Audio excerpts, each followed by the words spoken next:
మచిలీపట్నం మహిళలందరికీ నా హృదయపూర్వక నమస్కారం. నేను ఇక్కడ రాజకీయాల గురించి మాట్లాడటానికి నేను రాలేదు. నాకు రాజకీయాలు రావు.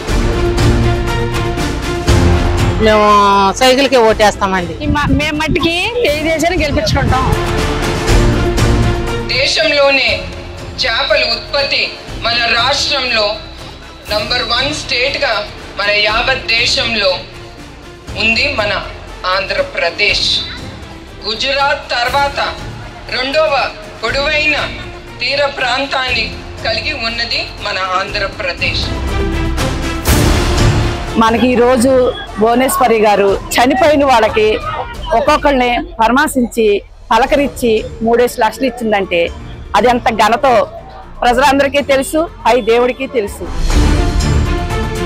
ఇప్పుడు ఇంకొకటి, ఈ పార్టీ పెట్టింది ఎవరండి? నందమూరి తారక రామారావు, అంతే కదా. ఈ పార్టీ ఇప్పుడు నడిపేది ఎవరు?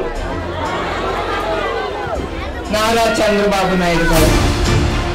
ఈ పార్టీని ముందుకు తీసుకెళ్లేది ఎవరు?